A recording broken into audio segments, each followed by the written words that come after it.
probably somewhere in between. I'm not going to give you any advice.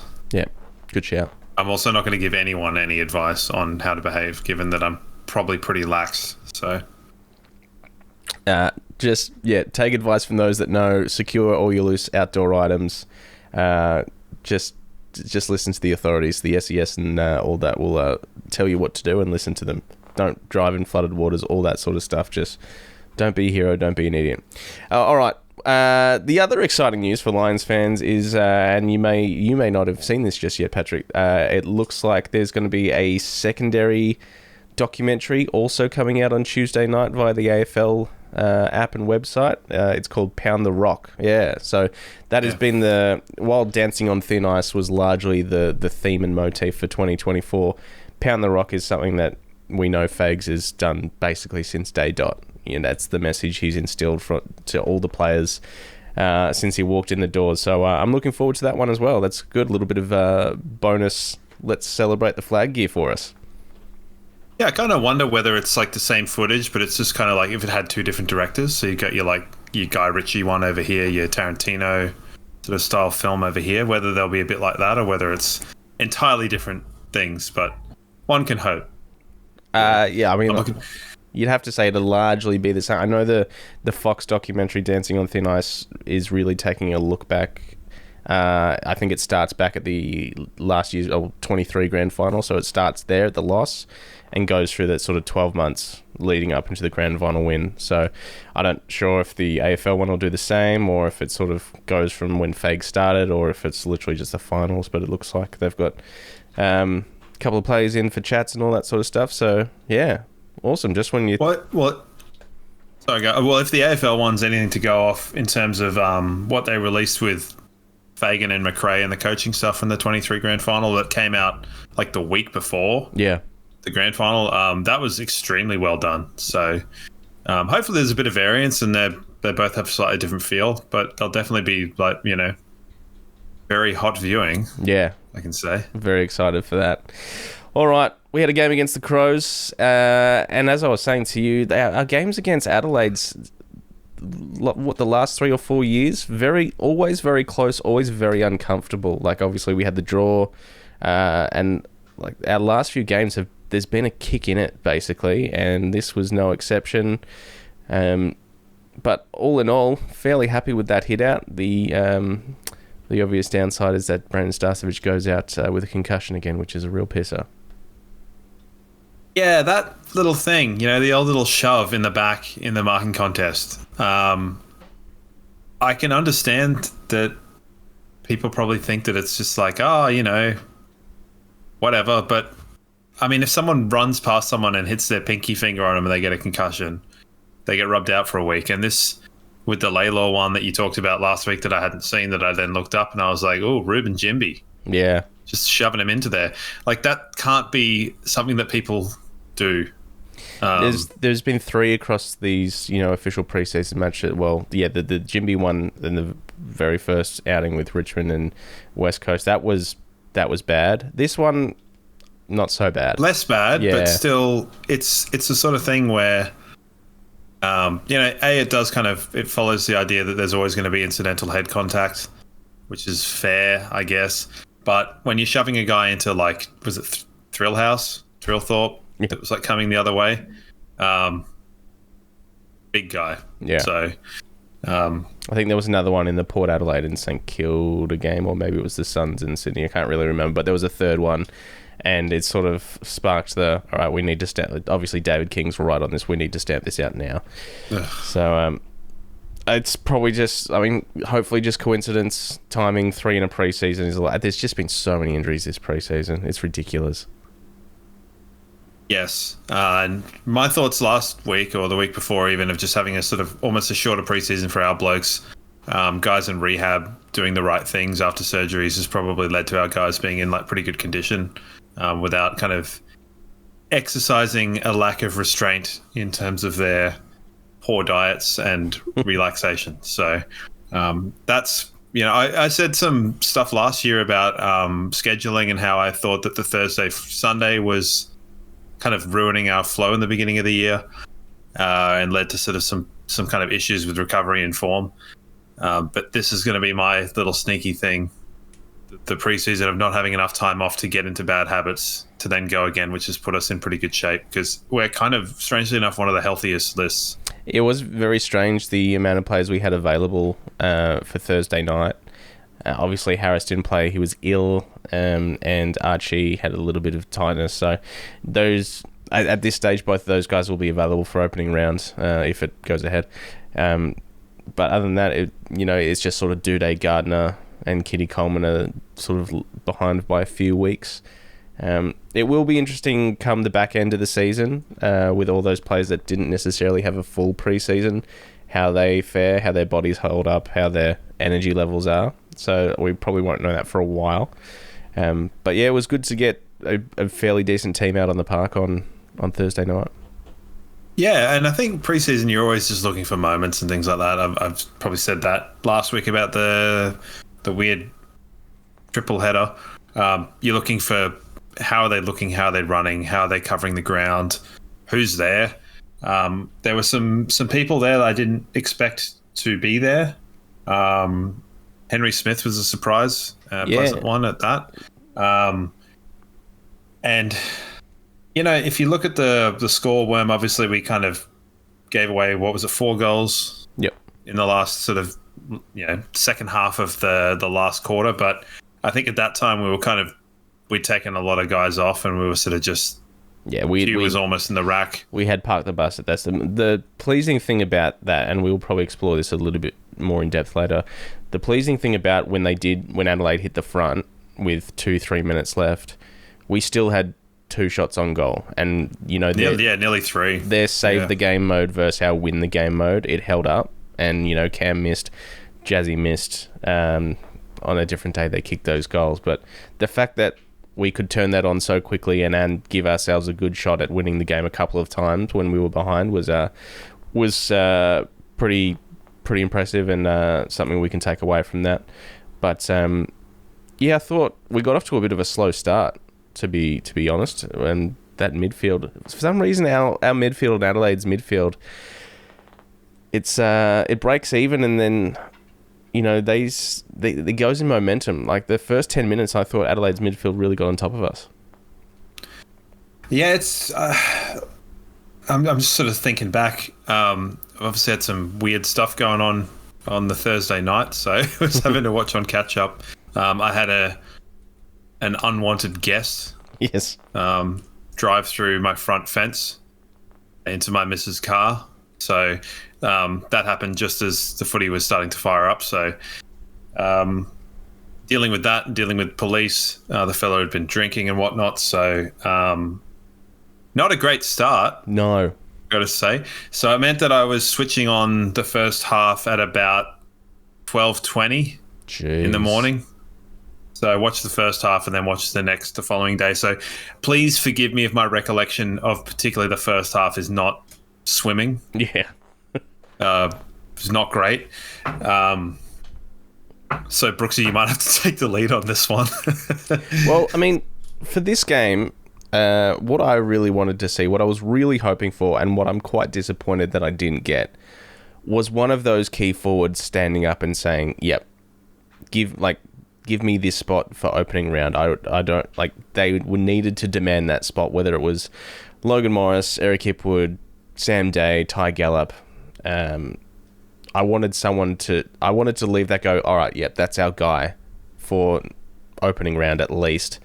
Because it's the big question on every Lions supporters, minds, and of course the AFL community wider, of like, what are we going to do to fill the Joe Danaher hole? And I really wanted one of those tools to be like, don't worry, I've got this, I'm your man, and didn't get it from any of them. Logan Morris had like such an almost night, and like he will be there opening round. I still think it's going to be Sam Day gets a first crack, Logan Morris and Eric Hipwood. But as you mentioned, Henry Smith played that last 10-15 minutes. Yeah, it's almost a full-time ruck as well. So, and I liked it. I liked what I saw.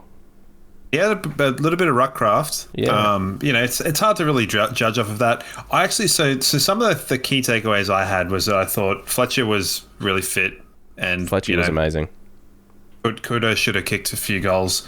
I thought Logan Morris presented extremely well, and his second efforts and his defensive running was really good. Yep. Really good. I thought Josh Dunkley covered the ground exceptionally well. Yep. Even for him, and Jared Berry looked good, and he kicked a couple goals. The check side was kind of funny, but not funny. He was almost laughing to himself as he did that. And I suppose as a now experienced player, you're kind of given license to do silly things like that. And Levi Ashcroft worked into the game quite nicely in the second half. Yeah, big time. And aside from that, everyone looked pretty bloody good. Hipwood was much more mobile and much more with it than I expected him to be. Yep. It'll be better for I the didn't run. expect him to kind of... Yeah, absolutely. And it might be a bit of a slow start for him, but I think... I'd say it will be, yeah. I think we've, if we look back at it historically, I think he's been very impactful as kind of the main man early on in Fagan's coaching career. He had him and McStay as essentially the only two. So it can function. So I thought, Ty Gallup didn't really impress this time. No, he didn't follow on from his good form in that tri-series match. So I was hoping to see a little bit that's more. okay though. That's entirely okay because you can't expect this young kid to kind of come up and blitz 3 games in a row. Just that level of consistency is. Think of Brownie's first game in AFL. Didn't get a stat, or got a tackle or whatever. So there's plenty of room for improvement, but it's a really solid foundation. Yeah, big time. I thought Bailey was okay. I thought he was better the week before. He was certainly serviceable this week. Seemed to get a little bit more of the ball down back and across the wing. Same with Berry as well. Lockie was phenomenal. And I am just going to get this out of the way. Jordan Dawson could be one of my favourite players to watch and one of my favourite players outside of Brisbane. He's a joy to watch. He's a good player. One of my favourite players, the old Darcy Fogarty, the big tree trunks legs. Yeah. He was pretty good. His terrifying cold blue eyes. Their forward structure was... I hardly remember Tex was on the field most of the time, so he's kind of having a bit of a wind down year. Just playing sort of a link man and a bit of a take a defender out, and you've got Thrillthorpe and Fogg running around. They're new guys, so they had Alex Neil-Bullen, Isaac Cumming, and Pedler. No, not Pedler. Peatling. Sorry. Pedler's almost like a new player, given that he barely played last year. Quite like Pedler too. I like Luke Pedler, yeah. I remember his Rising Star nomination chat with Jared and Robbo being like hilarious because he was sort of on his phone on a balcony, like looking up his nose, and it was quite funny. But Adelaide they look like a fun team. I'm amazed they were 4th from bottom last year. Yeah, it's crazy, isn't it? They really underperformed on the back of their 2023 form. The other thing probably worth noting is they had Murray Davis like front and center in that coach's box, who knows our game inside and out. So they've obviously got an advantage there. And it was a little bit sad to see him wearing another team's sort of, polo top and all that sort of stuff. But these things happen. You can't really, you can't. You got to give someone a chance to grow. So, that's all okay. Noah Answorth backed up again. Great game. And how's his goal from 50 where, like, if you watch that in the replay, he barely, it was a Daniel Rich sort of just like a little swing and just connected and flushed it. It's a bit like that in the old preseason where you sort of have like an extra 5 meters on your shoe, and then by the end of the season you sort of struggling to make the distance. But I'm not sure if some of the listeners would have been disappointed that I had him as a potential out for the team in lieu of Levi last week. He definitely won't be coming out of the team given Starcevich's big bald head, copping a knock. So he'll be there for sure.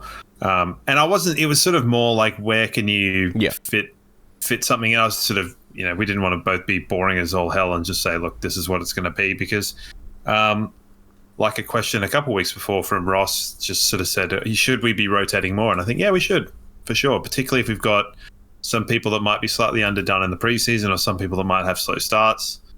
Sort of rotate and shift the magnets a little bit from week to week. So remains to be seen. But I think on the whole, a very serviceable hit out.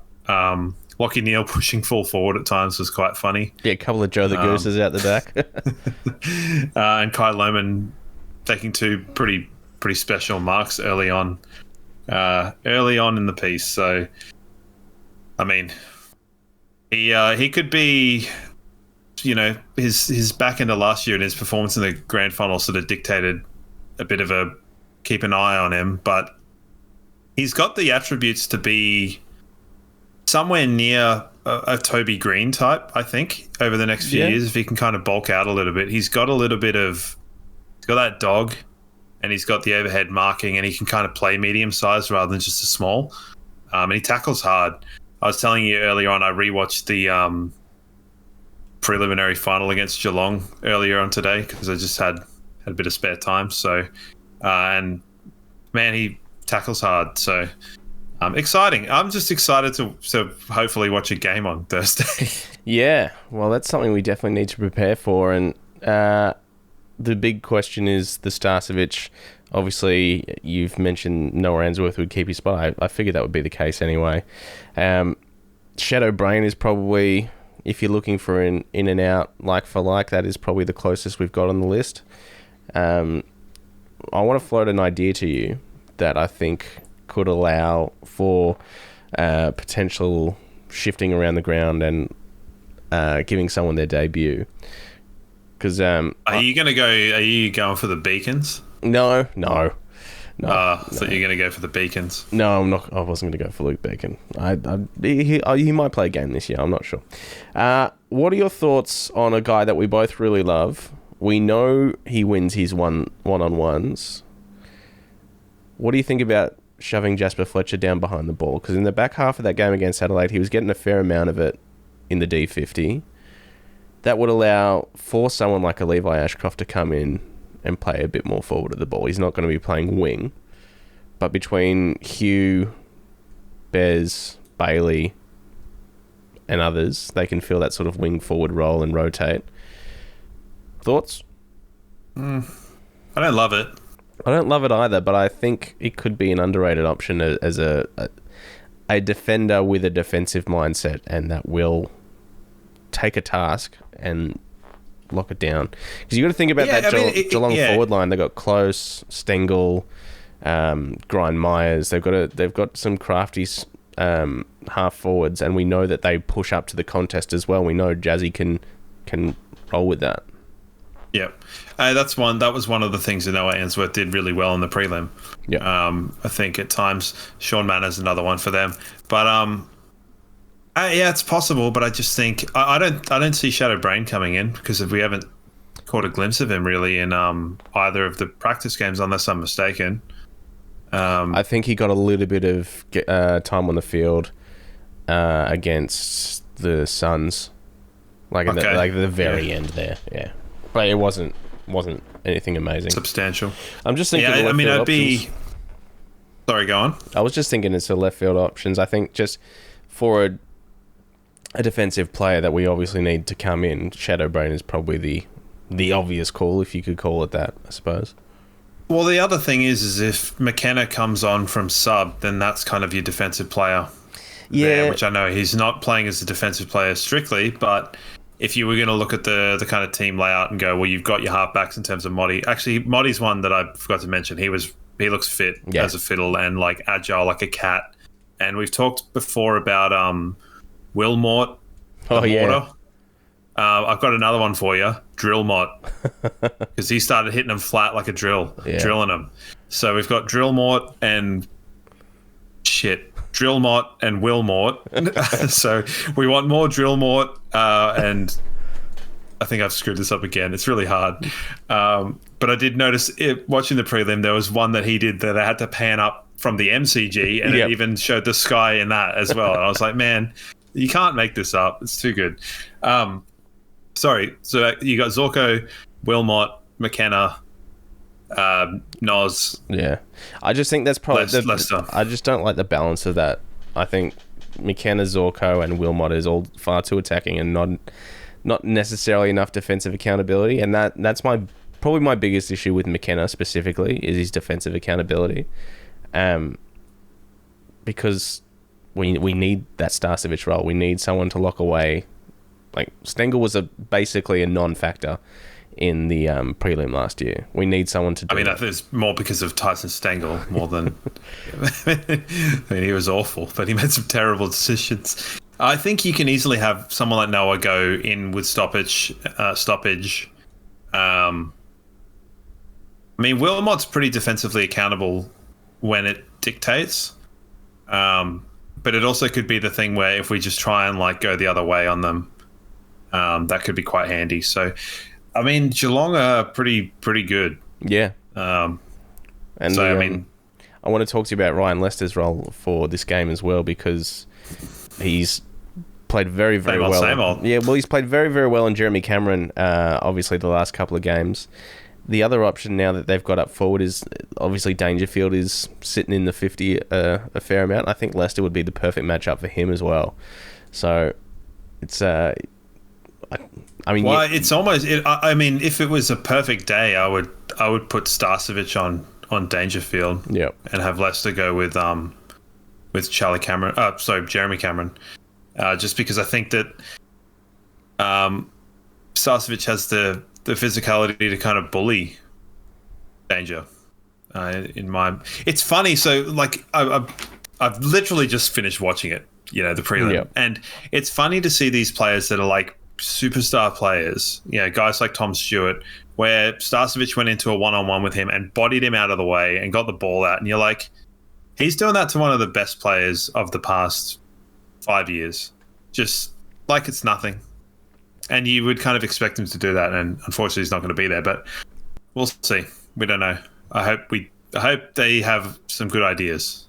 Yeah, and I'm sure as soon as the injury happened, they started scratching their heads and thinking of potential ideas of what to do moving forward. But they've had a few. Would it be the case of them not playing Shannon Neal, or would they play Shannon Neal, Danger, Jezza, and Ollie Henry all as kind of like a four, or would it be Dangerfield sort of playing mid forward? Yeah, I think so. Mid forward. I think that midfield for the Cats is getting passed down to Max Holmes. They've got Bailey Smith in there. Atkins is playing in there a little bit more. Tanner Bruin. Both of those guys, Bruin and Bailey Smith, didn't play in the preseason match, and so their midfield is definitely looking a little bit different, which is good for them, the Cats, because it's been the biggest knock on them for a while of their midfield being a little bit too stagnant, slow, and not really evolving. So they've finally got the wheels in motion for that. I think they'll be right up there again this year, the Cats. Yeah. Max Holmes, will his hamstring continue to twang every 2 years like clockwork? And how will Bailey Smith go, given he's not played football in a while? But it's the sort of thing where, we've seen the ACLs come back and it takes a bit of time. So it doesn't matter sort of how hard you hit the ground running. Like Lincoln McCarthy on Thursday, whilst exuberant, was a bit rusty.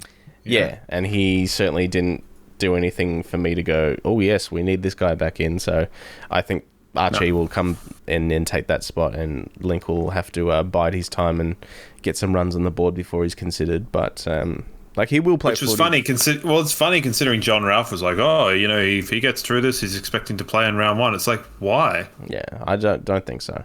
He will play footy this year, no doubt. Of course, he'll play of course. Plenty of it. It's not going to be this week. No, I don't necessarily think so. And it's an interesting one because he functionally has come into the team in 2019 and never been dropped other than when he was suspended for punching Cam McIntosh or jumper punching him in his, slightly hairier lower part of his head. and he's never really been dropped, so he's sort of just went out with that.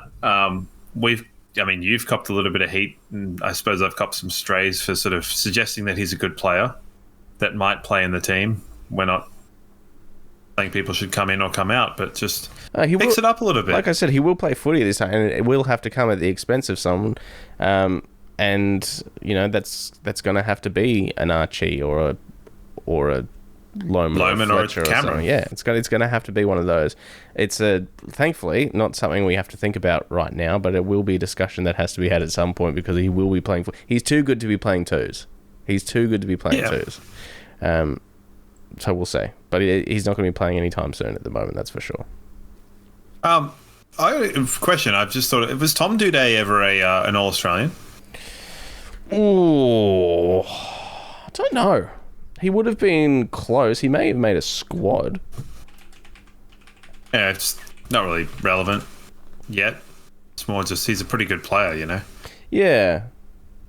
Let's see if I can find anything on the fly here. While you're doing that, I'm going to open up the old tipping because I have to do all of my tips live and in... That's right. Yeah, unvetted or whatever we call it. We need to find out a segment for this. It's just through the main AFL app, right? That is correct. The Brisbane Lions Fancast Footy Timmy competition is live. The links are available if you check out our social posts or go to our website, brisbanelionsfancast.com.au. There's a link there. You can join up. We have got, last time I checked, about mid-50s in terms of players. Mid-50s? Yeah. Oh, yeah, get a hold of them. Let's have a look right here in real time. Oh, man, I really want to tip Hawthorn, but I don't think I can. They go 62 players so 62 far in our Brisbane Lions Fancast tipping competition so far. What do you reckon the chances of trying to crack the Hundy? Well, we'll see. Not high.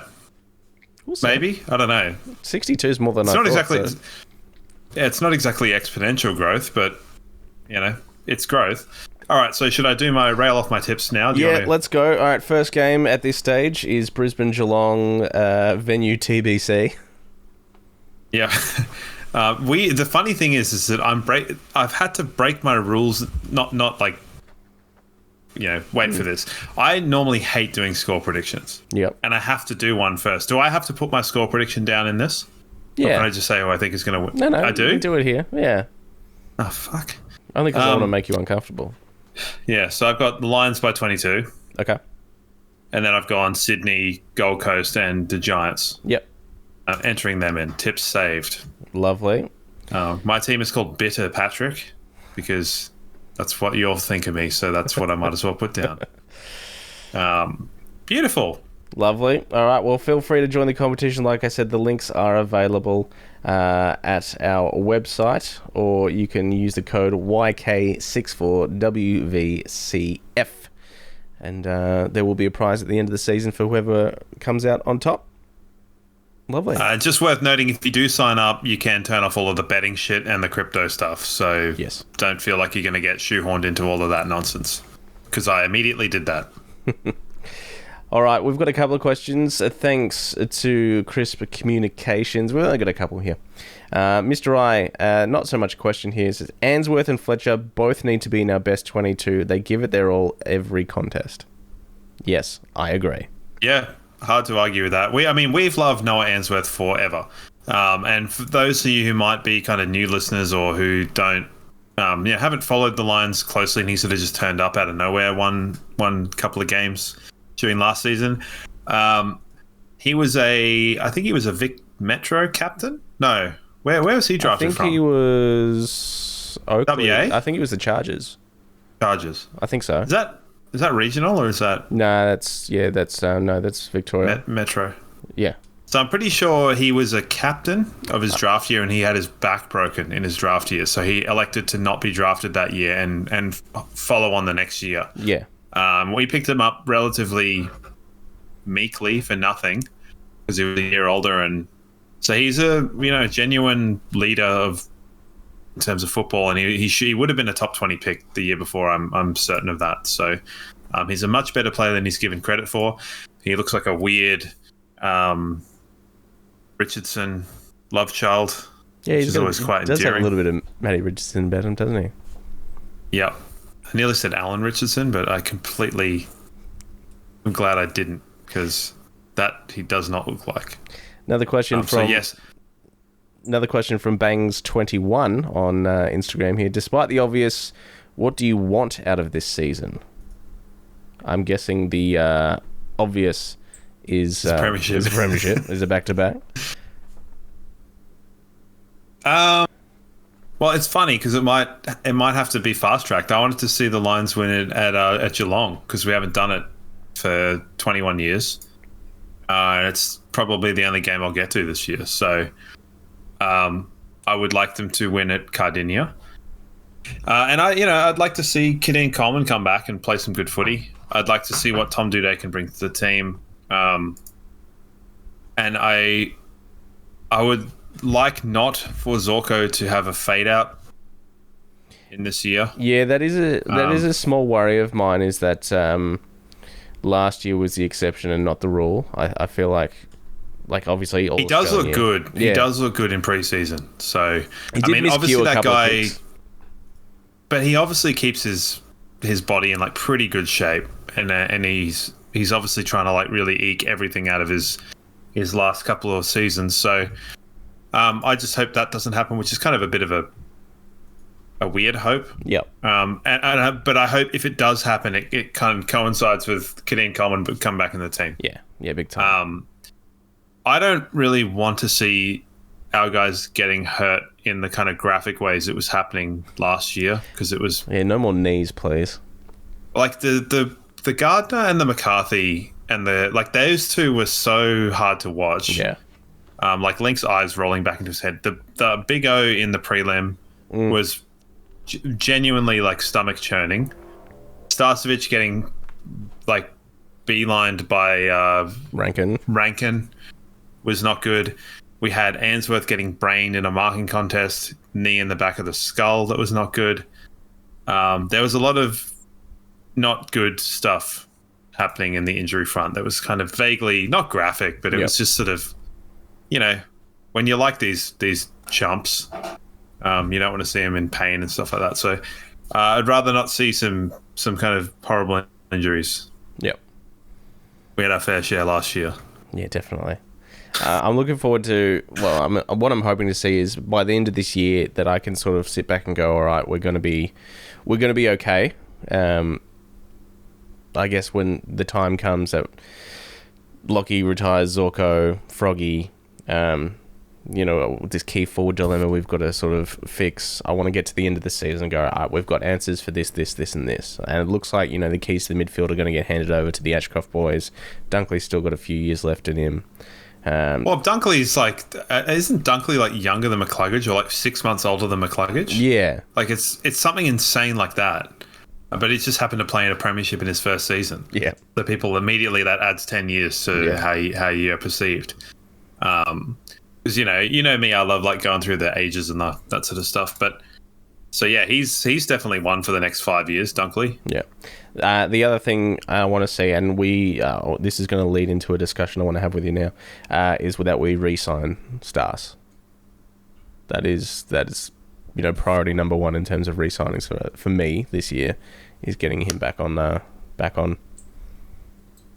Yeah, I've got questions about that. I don't quite understand why it's sort of a foregone conclusion that he wants to go quote unquote home. A bit like Daniel Rich, really, where there's an element of the guy came in when he was 17. He's obviously got family ties with Craig Starcevich in at the Lions. People in Perth tend to have a somewhat of a weird affinity with Brisbane in terms of there's a lot of travel between the two. I don't quite get why he would want to go home when you can assume in the past 7 years he's built a life in Brisbane. Well, you can assume that. I don't know. Maybe the lure of home is always there for some people. I don't know. It seems to be a little bit of chat. I don't think it's panic stations, and at this stage I'm still fairly certain he will resign, but I think the fact that now that he's won a flag could lean him to go, well, I've done that now, maybe I can go home and play footy in my home state. Yeah, I guess home is an abstract concept for different people. And I guess when he was drafted to us in 2018, we did have a familial tie to get him to the club. Not to specifically get him to the club, but to make that a more comfortable transition. I mean, you can even look at like Simon Black was a WA boy, wasn't he? Yeah, he was.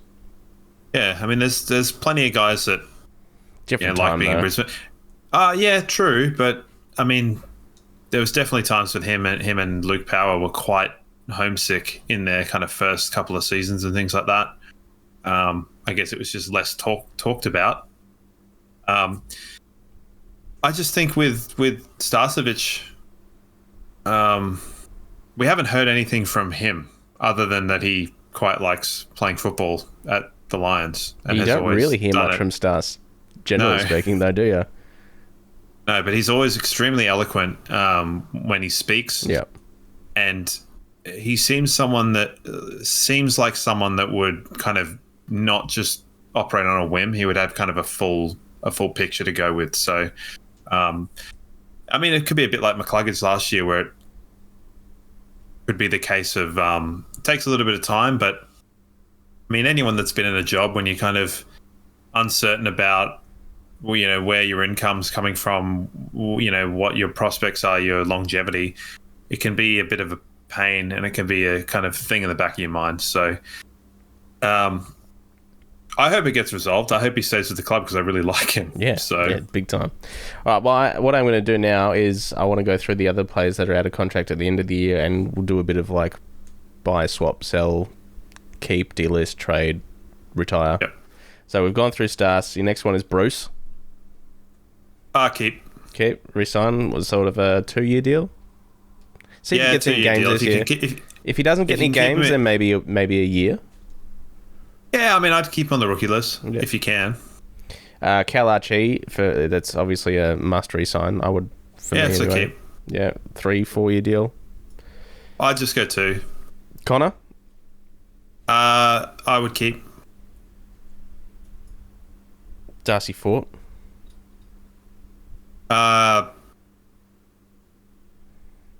Shit. because Because you can't keep all of these blokes. No, you can't keep them all. It's impossible. It largely depends on the for me. It depends on the improvement that we may or may not see in Henry Smith.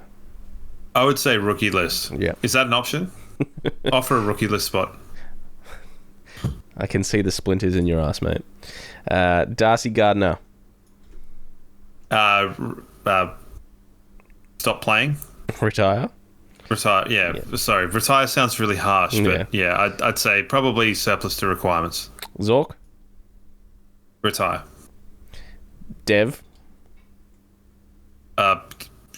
trade. Like put him on a plane to West Coast and just say like, I'm not leaving. I'm chained to the radiator, bros. Yeah.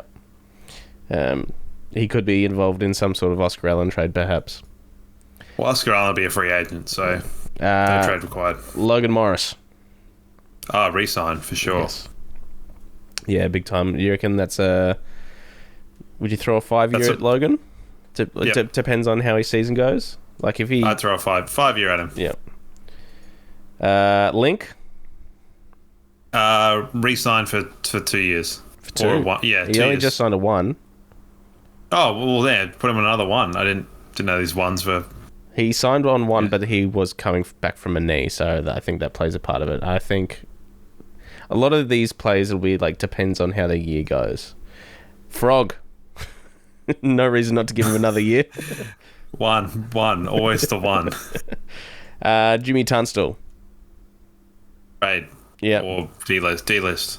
I'm sorry. I like Tunstall in his Beatles haircut, but it's just not happening. I think he'll have some trade value, and he'll probably go back to WA. Darragh Joyce.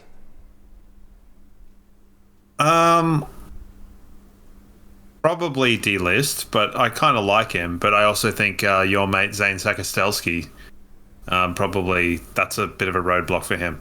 So Yeah. We've got those mid-season recruits, so Darcy Craven, Luke Beacon, and... Darcy Craven, Luke Beacon. yeah, it doesn't. Trade delist. Yep. Reece Torrent, who was our last pick in the draft year before last, so the end of 23, I think. Don't know. Yeah, a bit of an unknown quantity. He does play well in the VFL, but yeah. I mean, he could be a rookie list if you can rookie list him. Sam Day. That is TBC. Hey, that's a well. I mean, to me, that's a trade or delist, providing either Henry Smith proves that he's good or we get another forward. I doubt he'd have any trade value. It would be a case of... Oh, no, he literally has negative trade value. Yeah, so if he has a good year, though, like if he kicks 40 goals somehow and fills that backup ruck role and, we push into another grand final off the back of that, then you'd keep him around for another year, you'd have to say. And you'd trade him to Essendon to take Todd Goldstein's role. The other fella that you've already mentioned, Zane Zakostelski. Yeah, keep him. Keep him. I mean, it's if you're looking in terms of key backs, like we don't really have that much stock. No.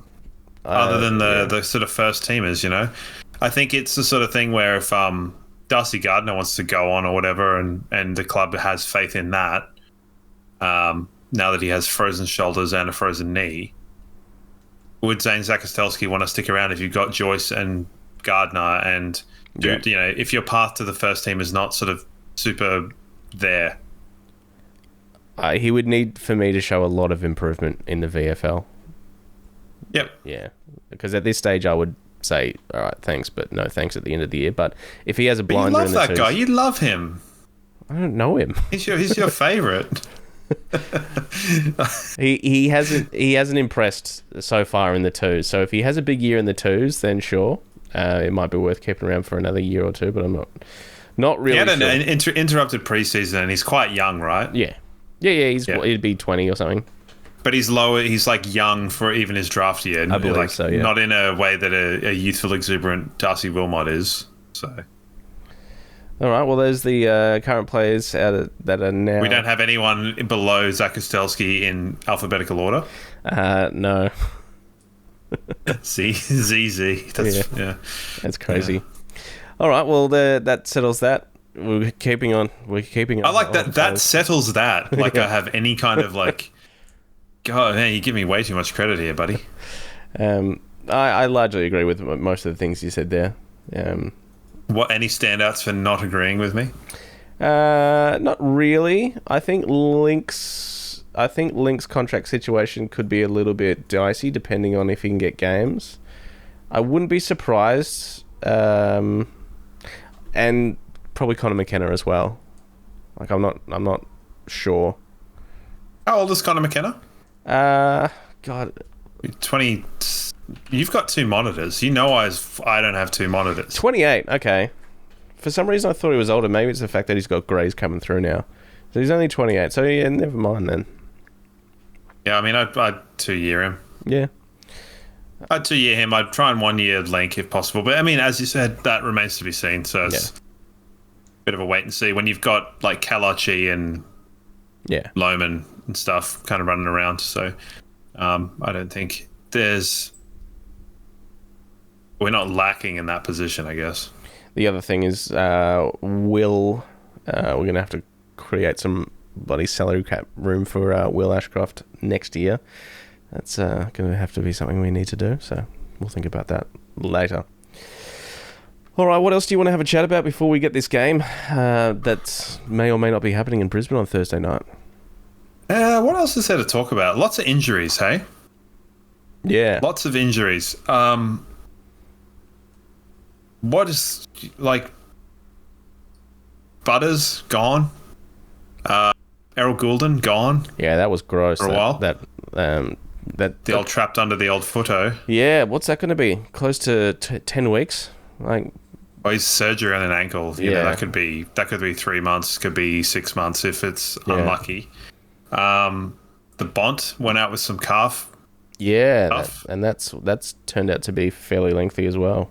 Collingwood destroyed Richmond, which I suppose destroyed Richmond is going to be basically what you say after most teams this year. So, what's your read on the Collingwood project for this year? The all-in. Yeah. I mean, they sort of have to. Because their what was list my is ladder old. prediction last week? I can't remember it because you said it was really hard to predict a top 8. Yeah. And now I might be wrong, but was my top 8? Did it include Adelaide, Brisbane, I can't Fremantle, Geelong, GWS, Hawthorn, remember. Sydney. Sydney? I really don't. Yeah. So I think I got to 7. Yeah, and then it's like Melbourne, Port, Gold Coast. There's all these other teams that, Essendon is a chance. They've played pretty well their preseason games.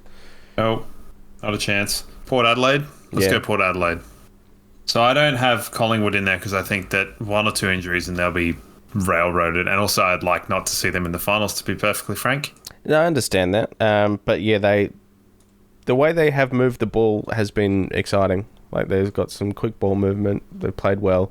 It's hard to know what to take in the game against Richmond because, as you said, most teams are going to flog them this year. So I think there's quite a few teams that could be top 4 and could be out of the 8, yep. which is insane. Like, the margins are so fine. What a weird season this could be. We've had some weird seasons the last couple where they've been so tight and so kind of the logjam is super real. Yeah. And hopefully some of the bottom teams improve a little bit. Obviously, Richmond probably won't. But they did have some pretty horrible injury issues themselves last year. We're supposed to be on a Richmond podcast, right? Yeah, that's coming up. Before we play them in round 4, I think we're going to be doing a bit of a guest spot with the big footy guys. Not after we play them? No, before a bit of a No. bit of a preview. Read between the lines, Brooksy. Come on. Yeah, it could be a bit of a dismal year for them, but we've had some pretty dismal years when they've been. I think they'll be lucky to win 2 games. The Tigers. Well, are they intra-club games or what? But honestly, like that's what happens. You win 3 flags, all your stars retire or get traded out.